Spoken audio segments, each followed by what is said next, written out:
abrindo nossas Bíblias no primeiro livro de Samuel, conservem elas abertas, porque nós vamos ler vários trechos do capítulo 1 e do capítulo 2. E nós gostaríamos, nessa manhã, de meditar na oração de uma mãe. Oração de uma mãe.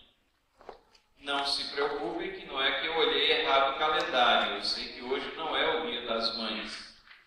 Mas nós estamos iniciando aquela semana que vai culminar no domingo que vem com o Dia das Mães. E como eu não estou pregando no domingo que vem mais hoje, eu achei por bem trazer uma meditação na vida e nas palavras e na oração de uma mãe que é Ana, a mãe de Samuel, cuja história nós temos aqui registrada para nossa instrução nesses primeiros capítulos do primeiro livro de Samuel. É interessante nós lembrarmos que aqui nós temos o registro do seu próprio filho, daquilo que aconteceu antes que ele nascesse. Ele, obviamente, fez as pesquisas, perguntas e sabia dessa história, inspirado pelo Espírito Santo de Deus, que registrou tudo que está aqui. Vamos orar na orientação de Deus para o nosso estudo de sua palavra, para a nossa meditação. Pedimos, Senhor, que Tu nos orientes e que Tu nos possas ver como Tu ages através da história, na preservação do Teu povo, na separação de servos que se colocam a Teu serviço para fazer aquilo que Tu defines e determinas em suas vidas, pela existência de nossas mães e pelo desvelo e cuidado com que elas têm, pelo amor imenso que elas possuem para com seus filhos e pelo exemplo também dessa mãe que, com tanto amor, com tanto desejo, ela também não hesitou em ter o seu filho preparado para que ele pudesse ser um servo na casa do Senhor. Ele estava disposta até a abrir mão do aconchego familiar, do convívio, para que esse propósito fosse cumprido, o propósito que ela havia colocado no seu coração. Ensina-nos, portanto, através de sua vida e de suas palavras nesta manhã, em nome de Jesus. Amém.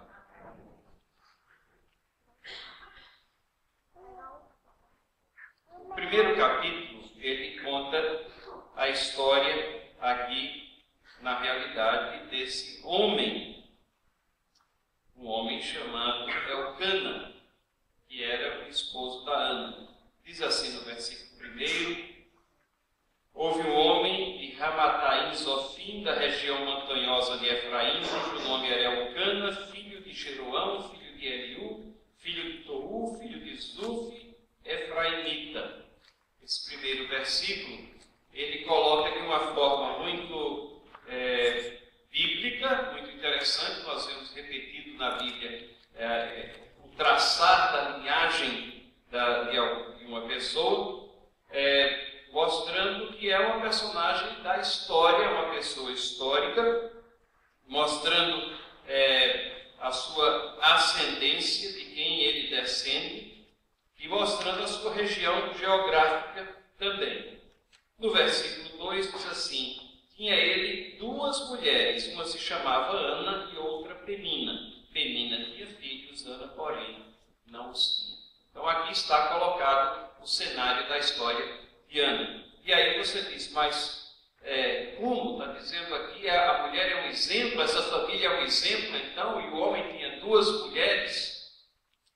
Não vamos nos esquecer que a palavra de Deus, ela tem narrativas e passagens que não são necessariamente prescritivas. Passagens que narram com fidelidade a história, mas que não estão dizendo exatamente para você ou para mim, dizendo, imite aquilo que está sendo narrado. Não, dentro do contexto bíblico é que nós temos que aprender aquilo que é prescritivo, aquilo que Deus determina para nós, e aquilo que é uma passagem narrativa. A Bíblia não é um livro utópico, um livro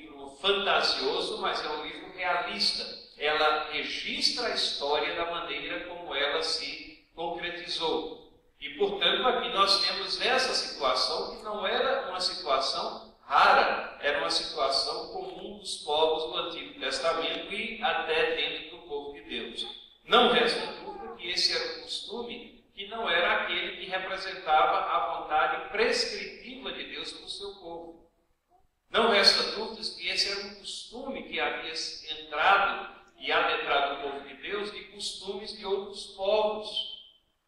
E o povo de Deus tinha mais era que ouvir aquela determinação que nós temos desde a criação, que deixará o homem seu pai e sua mãe e constituirão uma nova unidade, uma nova família, tomará para si uma mulher, e o próprio Cristo reafirma isso daí lá no Novo Testamento.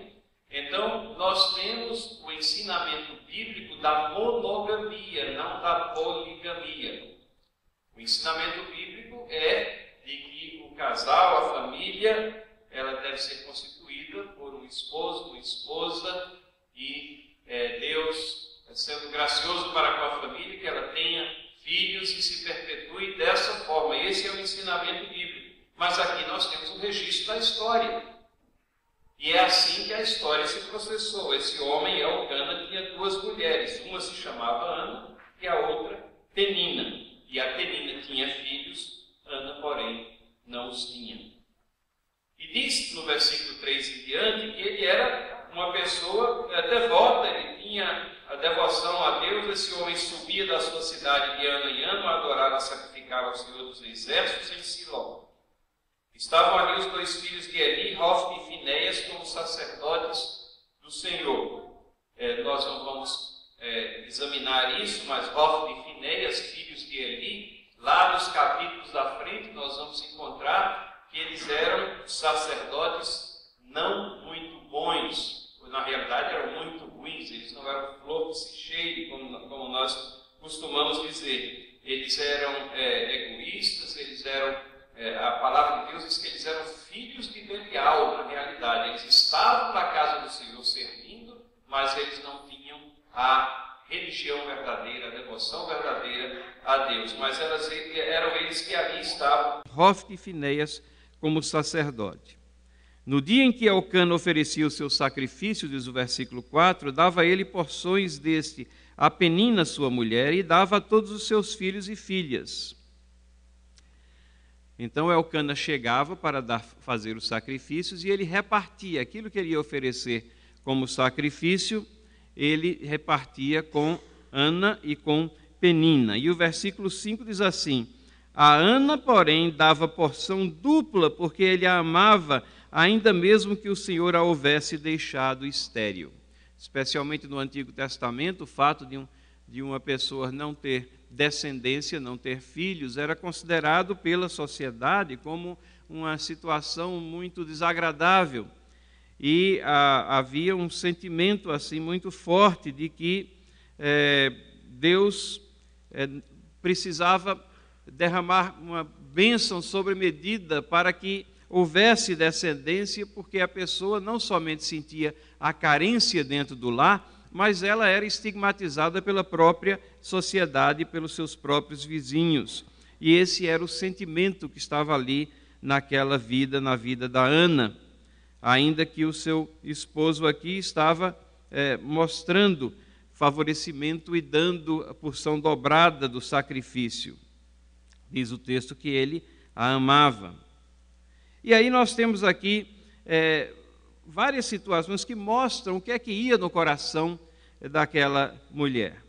Do versículo 6 em diante, vejam, primeiro, que ela era provocada pela rival. Diz assim: a sua rival a provocava excessivamente para a irritar, porquanto o Senhor lhe havia cerrado a madre. Ela era provocada, e não era uma provocação esporádica, não era uma provocação que vinha de vez em quando, não era uma gozação leve. Diz o texto que era uma provocação excessiva. E essa provocação excessiva tinha um propósito. Diz o texto que o propósito era irritar, era tornar a vida de Ana um inferno. era realmente ficar martelando uma situação de desagrado que ela já sentia e ficar ressaltando aquilo continuadamente. Talvez você já tenha tido essa experiência em sua vida, de ter alguém que fica infernizando a sua vida, alguém que fica relembrando situações, questões. Nós sabemos que isso não procede de Deus, não é assim que o amor se transmite nas ações e nas palavras, mas isso vem exatamente daquele que é o inimigo das nossas almas. Ela provocava excessivamente para irritar, porque o Senhor lhe havia cerrado a madre. Então, essa mulher era provocada pela rival. E diz ainda no versículo 7, que ela fazia isso de ano em ano, e todas as vezes que Ana subia à casa do Senhor, a outra irritava. E a consequência, Ana chorava e não comia. Ela perdia o apetite, ela ficava sem comer, ela chorava continuadamente, e quanto mais ela se martirizava, a outra estava irritando, provocando. Era uma situação realmente infernal dentro daquela casa, provocada pelo rival. Mas veja que também ela era incompreendida pelo esposo. No versículo 8 aqui nós lemos: então Elcana, seu marido, lhe disse: Ana, por que choras? Por que não comes? Por que estás de coração triste? Não te sou eu melhor do que 10 filhos? Ela era incompreendida pelo esposo. O esposo não conseguia penetrar, compreender a profundidade da angústia que estava naquela vida, naquela alma. Vejam que ele procura aliviar a situação. Quantas vezes nós também procuramos aliviar a situação da forma errada, colocando um fato que não vai fazer nenhuma diferença no peso de alguma angústia, de alguma inquietação que está sendo sentida. Nós fazemos isso, não achem que nós não fazemos isso com uma certa repetição, fazemos isso especialmente com as crianças. Às vezes, ele se fere no dedo ou machuca no lugar e a gente diz: não está doendo não, mas está doendo. Não é o fato da gente dizer que não está doendo que vai passar a dor. Ou então, às vezes, espero que os dentistas aqui me desculpem, mas a gente vai no dentista, ou pelo menos quando eu era adolescente, estava crescendo, e o dentista começava a passar a broca lá, e você dá uma puxada por causa da dor, e o dentista dizia: não está doendo não, é só a vibração. Não era a vibração não, era a dor mesmo. Então, certas palavras para consolar, elas não consolam, elas agravam até a situação. A questão não era porque o marido era bom, a questão é porque ela estava angustiada, porque não tinha filhos aqui. Ela estava triste porque a rival estava provocando ela o tempo todo. E o marido, cego para isso, vinha com palavras de incompreensão. Então ela era provocada pela rival e ela era incompreendida pelo esposo. Mas notem que ela também chegou a ser acusada pelo pastor. Após terem comido e bebido em Siló, no versículo 9, estando ali o sacerdote assentado numa cadeira junto a um pilar do templo do Senhor, levantando-se Ana e com amargura de alma, orou ao Senhor e chorou abundantemente. E fez um voto dizendo: Senhor dos exércitos, se benignamente atentares para a aflição da tua serva e de mim te lembrares, da tua serva te não esqueceres, e lhe deres um filho varão, ao Senhor o darei por todos os dias da sua vida, sobre a sua cabeça não passará navalha. Demorando-se ela no orar, perante o Senhor, passou a Eli a observar o movimento dos lábios. Porquanto Ana só no coração falava, seus lábios se moviam, porém não se lhe ouvia nenhuma voz. Por isso Eli a teve por embriagada. E lhe disse: até quando estarás tu embriagada? Aparta de ti esse vinho. Porém Ana respondeu: não, Senhor meu, eu sou mulher atribulada de espírito. Não bebi nem vinho, nem bebida forte, porém venho derramando a minha alma perante o Senhor. Não tenha, pois, a tua serva por filha de Belial, porque pelo excesso da minha ansiedade e da minha aflição é que tenho falado até agora. Vocês percebem o que é que estava aqui no coração da Ana? Diz que ela chegando ali, chegando na casa de Deus, diz que ela tinha amargura de alma. Toda aquela situação, a ansiedade, o desejo pelo filho, a rival provocando, o esposo com incompreensão, tentando colocar pano quente, um paliativo, sem se aperceber da profundidade daquela angústia, e agora ela vem ali na casa de Deus e diz aqui que ela chora abundantemente e ela derrama a sua alma perante o Senhor. E ela não vem a Deus com palavras de revolta, com palavras de indignação. Ela não vem a Deus com nenhum sentimento de que ela teria direito àquilo que tanto angustiava a sua vida e a sua alma. Ela vem com uma súplica bastante humilde. Ela vem apelando para a benignidade, a benevolência de Deus. E ela vem dizendo que ela realmente está aflita, se atentares para a aflição da tua serva. Ela vem aqui atentando e pedindo por um filho, e dizendo, fazendo uma promessa a Deus, dizendo que se ele concedesse aquele filho, ela também o dedicaria, o darei por todos os dias da sua vida, e seguindo o costume, aquele voto que era feito na ocasião, sobre a sua cabeça não passará navalha, significando que era uma pessoa especial que estava atravessando um período especial de dedicação. Mas aí, ao derramar a sua alma e ao permanecer um tempo prolongado, aparentemente ela passou mais tempo do que o normal das pessoas e ficou ali naquela angústia, e ela falava e em borbotões saía aquela súplica a Deus. Eli, olhando para ela, pensou que ela estava embriagada e a repreende. Então vejam, provocada pela rival, incompreendida pelo esposo e acusada pelo pastor. Que situação, que angústia. Mas vejam as palavras de Eli aqui nos versículos 17 e 18.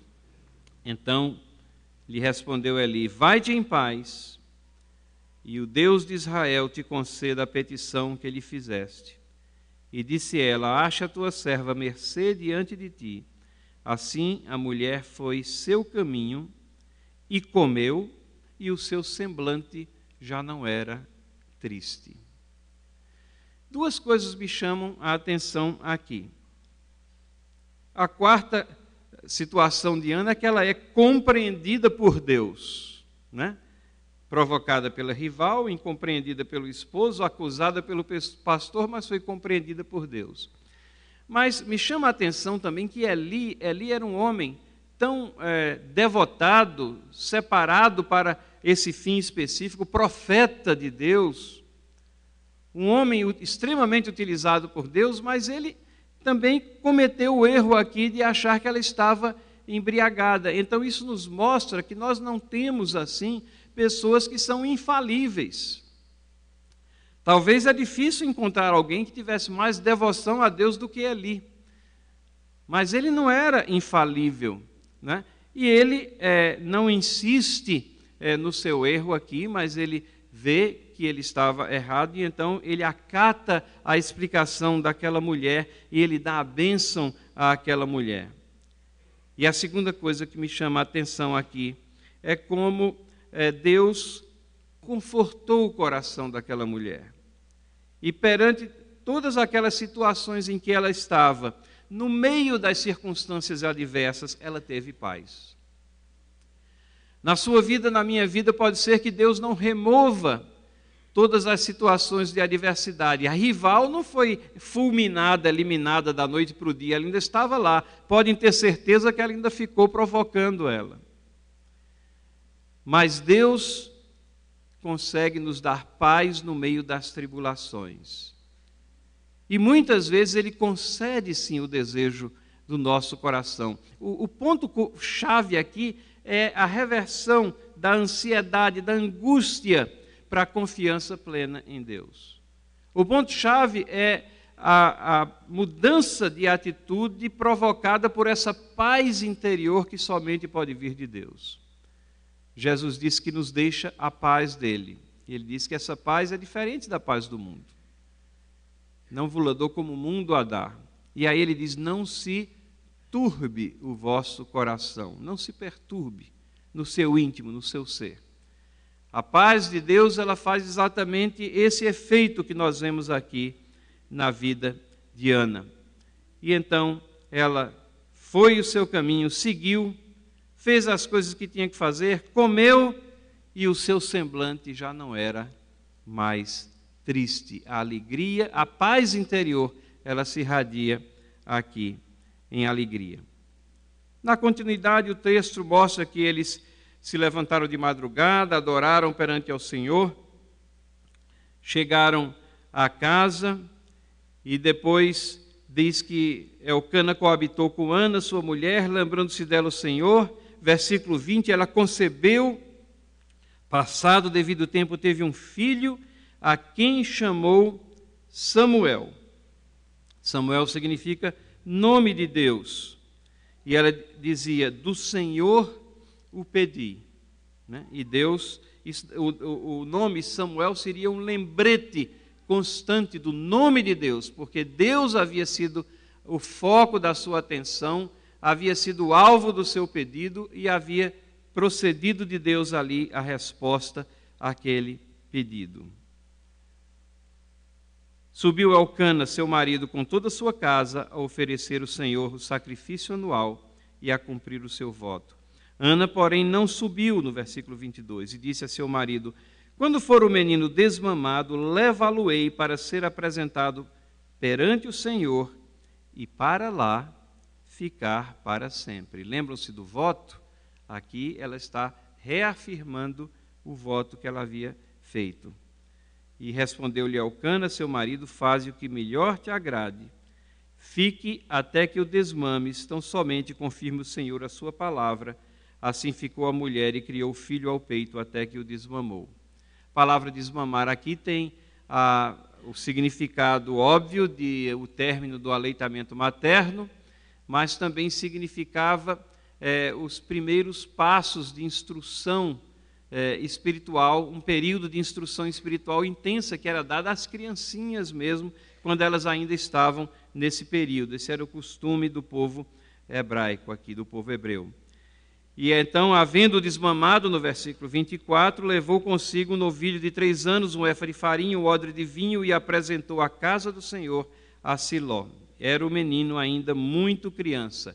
A interpretação é que mais ou menos a idade devia ser 3 anos e meio. Até esse período, as mulheres judias tinham o costume de amamentarem as suas crianças. E então o versículo 25 fala que ofereceram sacrifícios, trouxeram o menino a Eli, e versículo 26, e disse ela, meu Senhor, tão certo como vives, eu sou aquela mulher que aqui esteve contigo orando ao Senhor.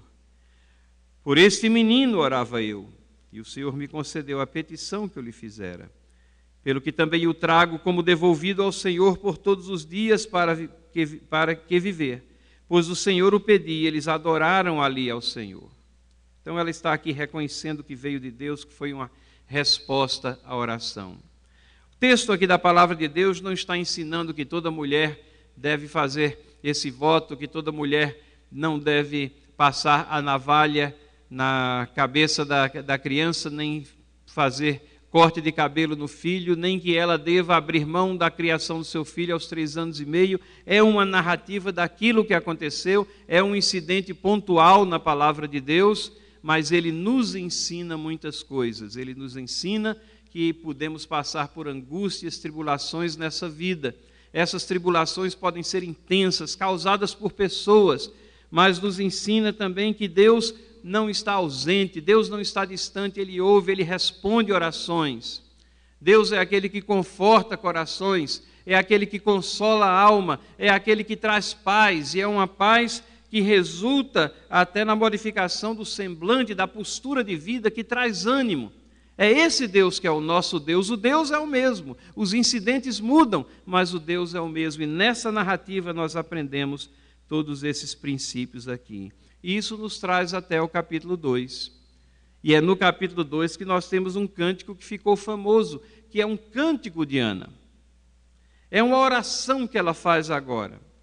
E agora ela não está mais balbuciando, não está mais naquela angústia, mas ela está regozijando-se na presença de Deus. E até o versículo 10 nós temos esse cântico aqui, aonde o que ela faz é ressaltar a pessoa de Deus e aquilo que Deus faz na vida do seu povo. É um cântico de gratidão. É um cântico que vem dessa maternidade tão ansiada, uma maternidade concretizada, mas um amor tão intenso e uma perspectiva tão real e viva de Deus, que ela está pronta até a abrir mão daquela criança tão pequena, de 3 anos e meio, para que ele fosse ali instruído debaixo da vida de Eli, para que ele fosse servo ali de Deus. E nós sabemos como Samuel foi um servo crucial na vida do povo de Deus, foi um líder valente, vitorioso e uma pessoa importantíssima na formação da ascendência daquele que seria o Redentor da humanidade, Jesus Cristo. Foi ele que esteve à frente da escolha de Davi, foi ele que esteve ali julgando, ele é considerado o último dos juízes aqui, foi ele que esteve liderando o povo. Aquele povo que era o guardião dos oráculos de Deus, que estava com a responsabilidade de transmitir o plano da salvação a mim, a você, a nós que aqui estamos. É essa criancinha aqui que vai se tornar esse servo. E é essa oração que nós temos nos versículos 1 a 10. Vamos ler esses versículos juntos aqui e vamos ressaltar apenas o que é que ela fala de Deus. Capítulo 2 de 1 Samuel, versículos 1 a 10. Vamos ler?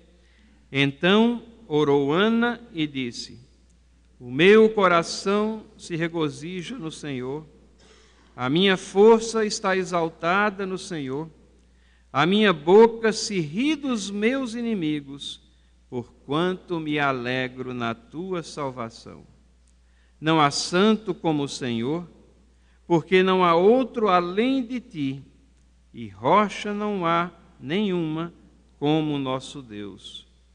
Não multipliqueis palavras de orgulho, nem saiam coisas arrogantes da vossa boca, porque o Senhor é o Deus da sabedoria e pesa todos os feitos na balança. O arco dos fortes é quebrado, porém os débeis cingidos de força. Os que antes eram fartos, hoje se alugam por pão, mas os que andavam famintos não sofrem mais fome. Até a estéril tem 7 filhos, e a que tinha muitos filhos perde o vigor.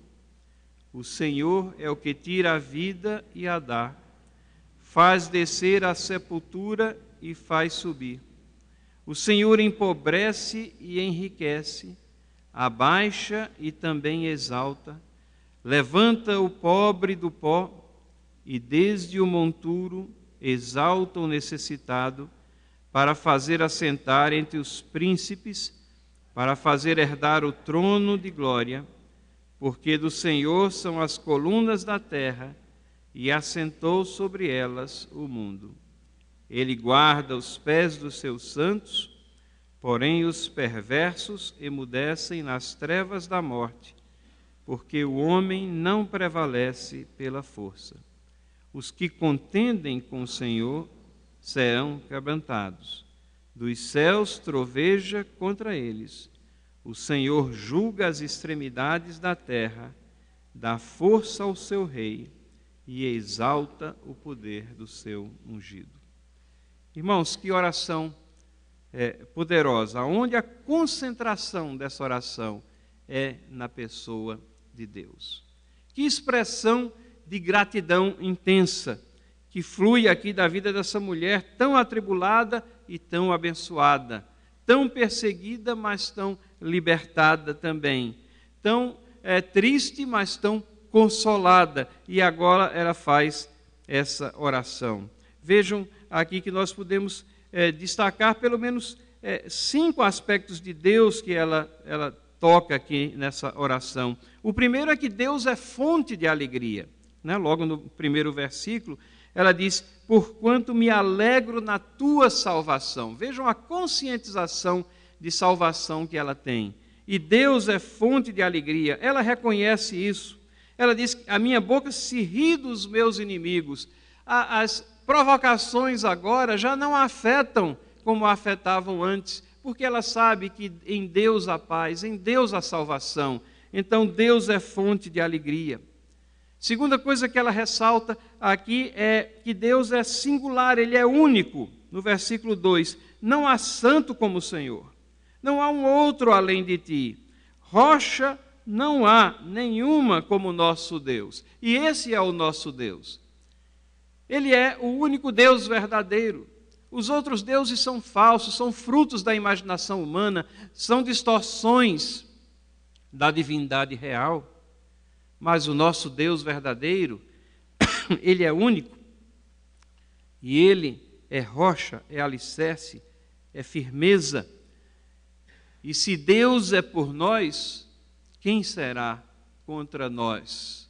Se esse Deus, que é o Deus único, é o nosso Deus, como nós somos fortalecidos também, porque temos a nossa confiança firmada naquele que é o Senhor do universo, naquele que preserva todas as coisas pela palavra do seu poder. Deus é fonte de alegria e Deus é único.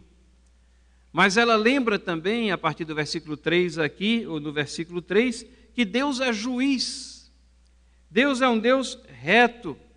E, consequentemente, isso deve ser um lembrete constante nas nossas vidas para que nós não cometamos injustiça, iniquidade.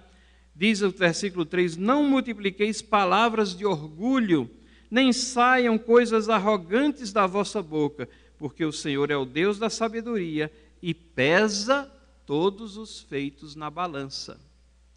Deus não está distanciado, mas Ele vê todas as coisas, vê todas as ações. Aqueles que são arrogantes e que acham que estão fora do poder de Deus terão grande surpresa quando verem a justiça de Deus sendo deslanchada em suas vidas. Deus é juiz. E na sequência aqui, ela diz que Deus é poderoso. O arco dos fortes, no versículo 4, é quebrado, porém os débeis cingidos de força. Deus é poderoso ao ponto de destruir aqueles que acham que são poderosos, aqueles que estão confiados em suas armas, em suas forças.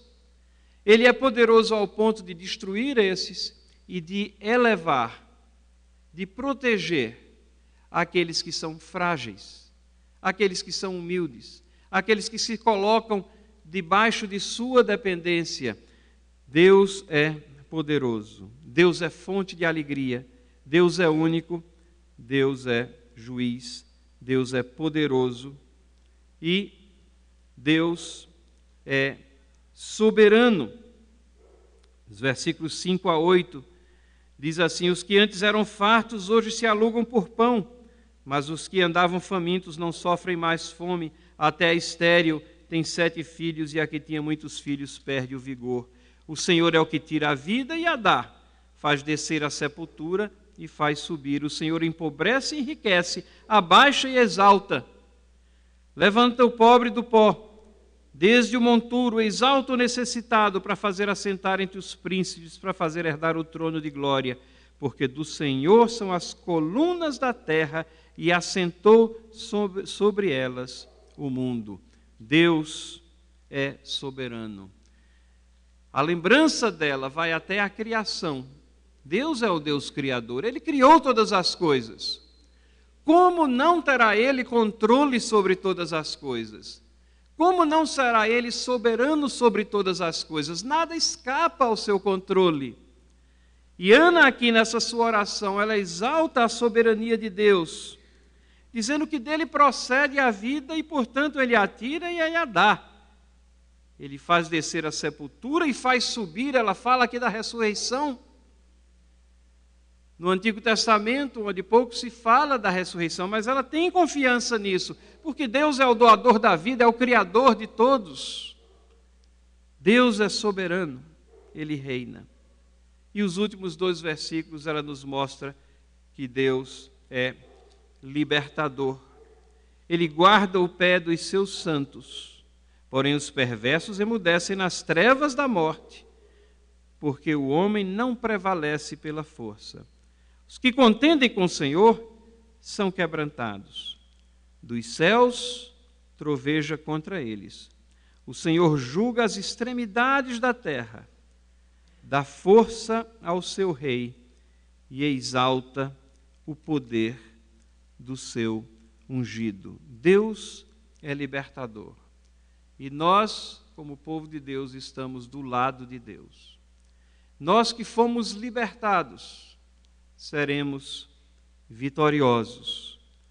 Aqueles que contendem contra Deus, aqueles que resistem a Deus, aqueles que resistem o chamado de Deus e que com suas ações e vidas contradizem tudo aquilo que Deus determina que deve ser feito, que pisam caminhos que Deus diz que não devem ser pisados. Esses estão debaixo da ira, da indignação de Deus, pagarão preço por isso, mas é esse mesmo Deus que está chamando um povo para si, é um Deus que é libertador, é um Deus que guarda o pé daqueles que diz aqui no texto são seus santos, ou seja, aqueles separados para um fim específico. É o Senhor que julga as extremidades da terra, dá força ao rei, e vejam a menção messiânica aqui no final dessa oração, dá força ao seu rei, exalta o poder do seu ungido, Jesus Cristo, o único nome no qual há salvação, aqui contido nesse cântico de Ana. Deus enviando o seu Filho para que completasse o plano da salvação, morrendo na cruz do Calvário pelos pecados do seu povo, obtendo a vitória na sua ressurreição, a vitória sobre a morte, para que nós pudéssemos ser povo resgatado. E assim sendo, reconheçamos esse Deus que é a fonte de tudo que nós somos e de tudo que nós temos, e que é a nossa única esperança. Como foi a única esperança para Ana? Ana, que estava atribulada, provocada pela rival, incompreendida pelo esposo, acusada até pelos líderes, pelo seu líder religioso lá na ocasião, mas ela se refugia em Deus e ela é compreendida por Deus. Derrama sua alma perante Deus, como nós devemos também fazer em nossas angústias e tribulações. Recebe a acolhida de Deus e reconhece a Deus em sua oração, em seu cântico. Deus é fonte de alegria, Deus é único, Deus é juiz, Deus é poderoso, Deus é soberano, Deus é libertador. São 6 características de Deus que Ana ressalta aqui no seu cântico. Que nós possamos também, como Ana, reconhecer a esse Deus e tê-lo como Deus soberano, Salvador de nossas vidas na pessoa de Cristo Jesus. Que o Espírito Santo possa iluminar o nosso entendimento. E nessa ocasião, onde pensamos nas nossas mães, ou quando as mulheres que são mães pensam em si como mães, vejam a dedicação, o anseio de Ana pela maternidade, mas até o desprendimento ao ter aquele desejo cumprido, para que Deus tivesse a primazia na sua vida e para que suas promessas fossem cumpridas da forma como ela havia apresentado elas. Que Deus nos abençoe. Vamos orar?